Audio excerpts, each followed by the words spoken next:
3 साल 3 साल मैंने इस जेल में बिना किसी गलती के काटे। आज मैं आजाद तो हो रहा हूं, पर इस बात की मैं खुशी जाहिर करूं या दुख, मुझे समझ नहीं आ रहा। लगभग 21 साल का विक्रांत जेल में अपना सामान पैक करते हुए बोल रहा था।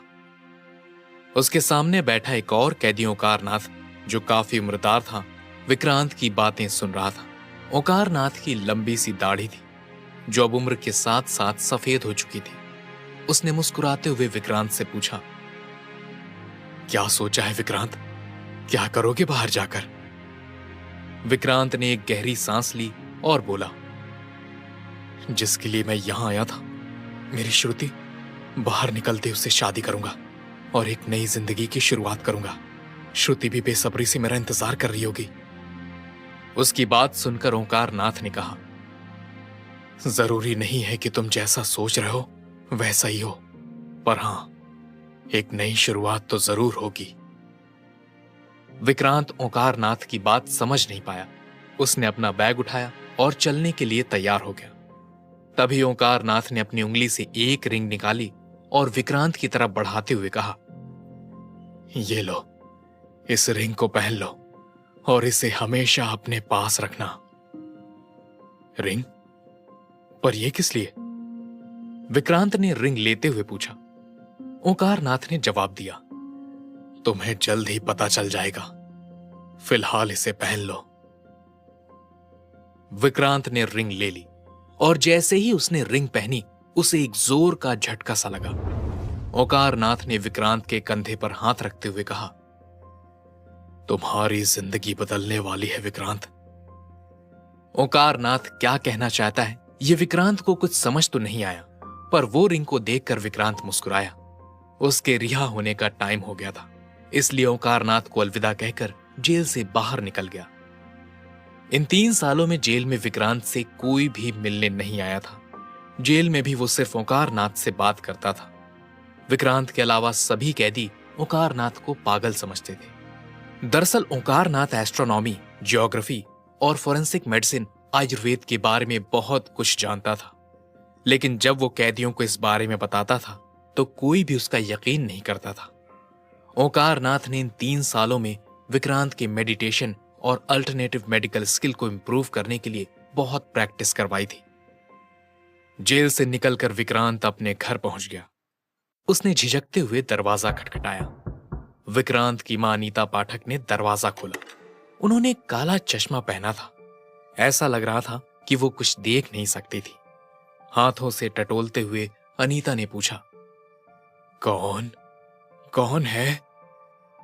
अपनी मां का हाथ पकड़ते हुए विक्रांत धीरे से बोला, मैं हूं मां। विक्रांत की आवाज सुनते ही उसकी मां ने उसे गले लगा लिया और रोने लगी। अपनी मां को स्टूल पर बिठाते हुए विक्रांत ने पूछा, आपकी आंखों को क्या हुआ है मां? विक्रांत को कुछ समझ नहीं आ रहा था। जब वो जेल गया था तब उसकी मां बिल्कुल ठीक थी। इस बीच ऐसा क्या हुआ कि उनकी आंखें भी चली गई? विक्रांत ये सब सोच रहा था, तब अनीता ने रोते हुए बताया, तुम्हारे जेल जाने के बाद तुम्हारे पापा की नौकरी चली गई और फिर कुछ ही वक्त बाद मुझे आंखों में धुंधला दिखाई देने लगा। डॉक्टर को दिखाया तो उसने कहा कि मोतियाबिंद का ऑपरेशन करवाना पड़ेगा। हमारे लिए तो घर चलाना भी मुश्किल हो रहा था। ऑपरेशन के पैसे कहां से आते? आखिर में उसी वजह से मेरी आंखों की रोशनी चली गई। अपनी मां की बातें सुनकर विक्रांत की आंखों से आंसू छलकने लगे। उसने धीरे से पूछा, इतनी तकलीफें सहने की क्या जरूरत थी मां? मैं नहीं था पर श्रुति तो थी ना, उसकी मदद ले लेते। अनीता कुछ बोलती उससे पहले ही जोर से किसी ने दरवाजा पीटा। विक्रांत की मां अचानक बहुत डर गई। अपनी मां के चेहरे पर डर देखकर विक्रांत ने पूछा, कौन आया है मां? अनीता डरे हुए स्वर में बोली, कोई नहीं है, तुम अपने कमरे में जाओ और चाहे कुछ भी हो जाए बाहर मत निकलना। विक्रांत ने दलील करने की कोशिश की, लेकिन अनीता ने उसे अंदर भेज दिया और फिर दरवाजा खोला। विक्रांत ने अपने कमरे के दरवाजे से बाहर झांक कर देखा तो दरवाजे पर 2 लोग खड़े थे, जिनके पूरे शरीर पर टैटू बने हुए थे। और वो चेहरे से काफी डेंजरस लग रहे थे। दरवाजा खोलते ही उनमें से एक शख्स ने सख्त आवाज में पूछा, हाँ बुढ़िया, सब तैयार है ना? अनीता ने सिर हिलाया और हाथों से टटोलते हुए पास में रखी एक थैली उठाई और उनकी तरफ बढ़ा दी। उस आदमी ने थैली पकड़ी और उसे उलट दिया। उसमें रखे कुछ सिक्के और नोट जमीन पर बिखर गए। ये देखकर उस आदमी ने जोर से विक्रांत की मां को डांटते हुए कहा, ये सब क्या है बुढ़िया? अनीता ने हकलाते हुए कहा, पूरे 10,000 है मालिक, आपको यकीन ना हो तो गिन लीजिए। टैटू वाले आदमी ने विक्रांत की मां को धक्का देते हुए कहा, हमारे पास इतना टाइम नहीं है, उठाओ इसे और गिनो। विक्रांत की मां जमीन पर गिर गई। विक्रांत से यह देखा नहीं गया और वो दौड़ता हुआ बाहर आया और अनीता को उठाते हुए पूछा, मां आप ठीक हो ना? हालांकि अनीता काफी डर गई थी, इस वजह से कुछ बोल नहीं पाई। विक्रांत गुस्से में उन लोगों को घूर रहा था। उसे देखकर टैटू वाले आदमी ने अपने साथी से कहा, यार ये लड़का कहीं देखा हुआ सा लग रहा है, कहीं ये वो तो नहीं जो जेल गया था? वो और उसका साथी दोनों जोर जोर से हंसने लगे। विक्रांत उनकी तरफ पलटा। उसकी आंखों में जानलेवा इरादा नजर आ रहा था। उसने अपनी मुट्ठी कसकर बंद कर ली और उन दोनों की तरफ देखकर बोला, अगर यहां से अपने पैरों पर वापस जाना चाहते हो तो घुटने टेक कर मेरी मां से माफी मांगो, अभी के अभी। उसकी बात सुन उनमें से एक आगे बढ़ते हुए बोला, क्या क्या कहा तुमने? मुझे माफी मांगने के लिए कहा? तू जानता? वो इससे आगे कुछ बोलता उससे पहले ही विक्रांत ने उसके मुंह पर जोर से एक मुक्का मार दिया। इसी के साथ वो आदमी तुरंत जमीन पर गिर गया और उसके मुंह से खून बहने लगा।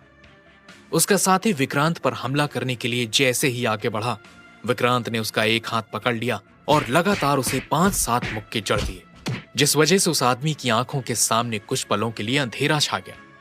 वो दोनों अब डर गए थे। बाहर भागते हुए वो चिल्लाए, हम तुम्हें छोड़ेंगे नहीं। उनके जाने के बाद विक्रांत को रियलाइज हुआ कि उसके अंदर अचानक ही इतनी ताकत आ गई थी। उसने जो किया था उससे वो खुद चौंक गया था।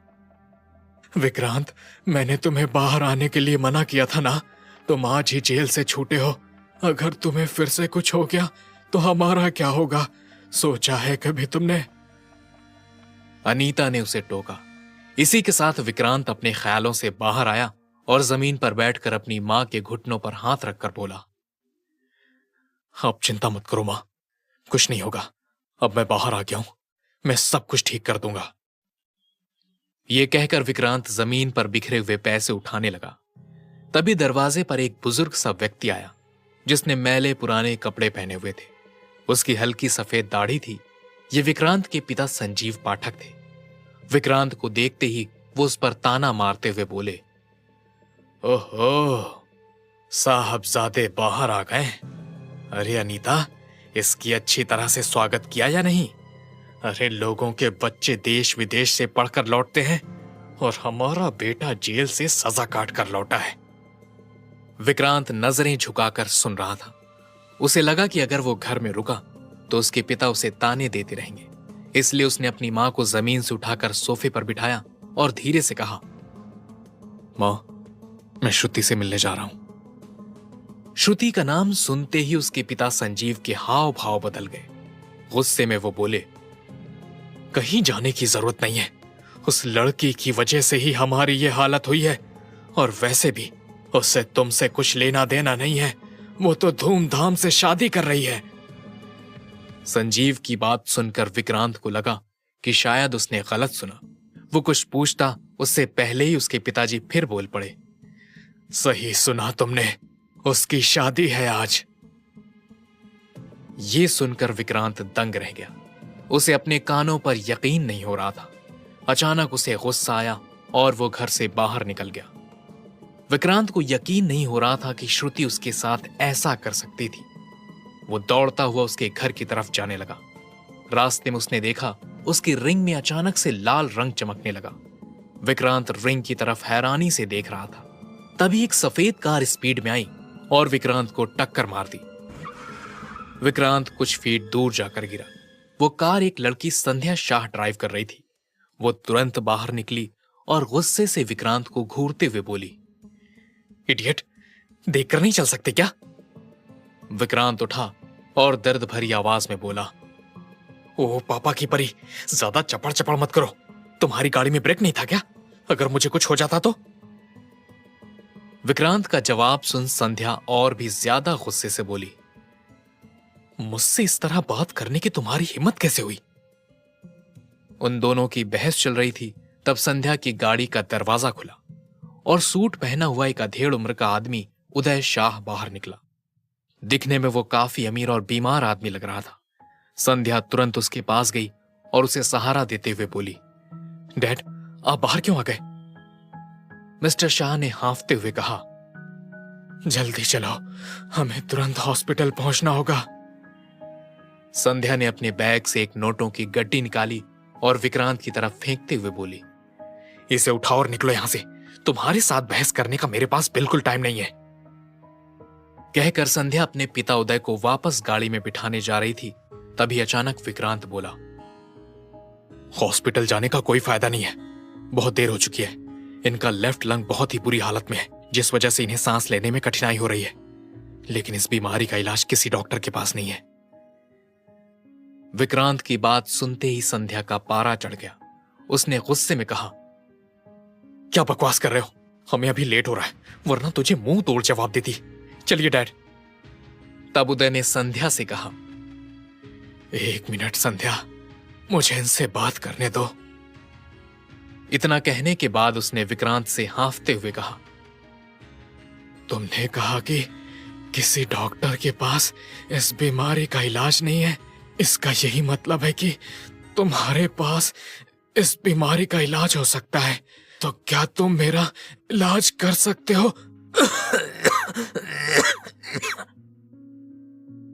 इतना बोलते ही वो जोर जोर से खांसने लगे। विक्रांत तुरंत उसके पास पहुंचा और उनका कुछ ट्रीटमेंट किया, जिससे उन्हें बहुत रिलीफ मिला। उदय विक्रांत से काफी इंप्रेस्ड हो चुका था। उसने विक्रांत से कहा, तुम मेरे साथ चलो और मेरा इलाज करो। तुम्हें जो चाहिए मैं दूंगा। विक्रांत ने कहा, अभी मेरे पास बिल्कुल भी टाइम नहीं है, मुझे किसी से मिलने जाना है। शाह ने अपने वॉलेट से एक कार्ड निकाला और विक्रांत की तरफ बढ़ाते हुए बोला, ये मेरा कार्ड रखो, ये होटल मेरा ही है। आज शाम वहां जाना, हम साथ में डिनर करेंगे। विक्रांत कार्ड एक्सेप्ट नहीं करना चाहता था, लेकिन जैसे ही उसने कार्ड पर नाम पढ़ा, वो शॉक्ड हो गया। ये एक टॉप बिजनेसमैन का कार्ड था, मिस्टर उदय शाह, और उनके पास खड़ी लड़की उनकी इकलौती बेटी संध्या शाह थी।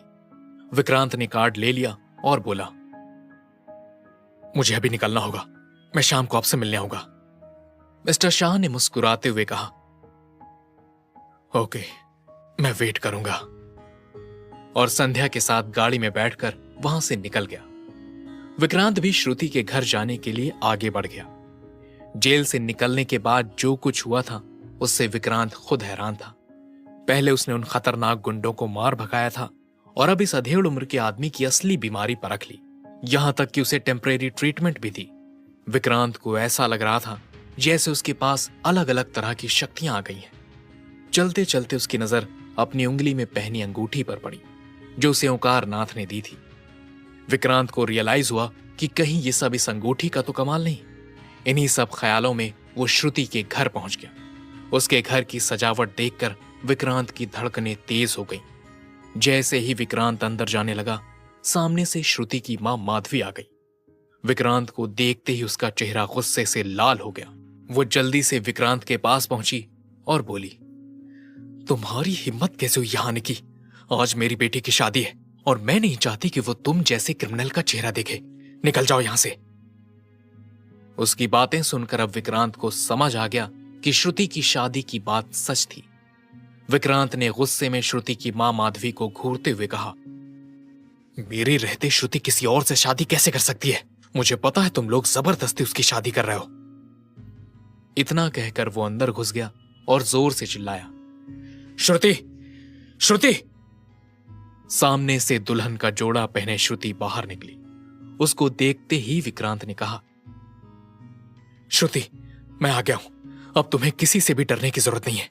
ये लोग तुम्हारे साथ जबरदस्ती नहीं कर सकते। तुम कह दो इन सबसे कि तुम मुझसे प्यार करती हो। श्रुति सरकास्टिकली मुस्कुराते हुए बोली, मैंने कब कहा कि मैं तुमसे प्यार करती हूं? श्रुति के मुंह से ऐसे शब्द सुनकर विक्रांत के पैरों तले जमीन खिसक गई। विक्रांत की गर्लफ्रेंड ऐसे क्यों बातें कर रही थी? जेल में विक्रांत को मिली उस रिंग का क्या राज है और क्या क्या चमत्कार करने वाली थी ये रिंग? इन सभी सवालों के जवाब जानने के लिए सुनिए इस कहानी का अगला एपिसोड सिर्फ पॉकेट एफएम पर।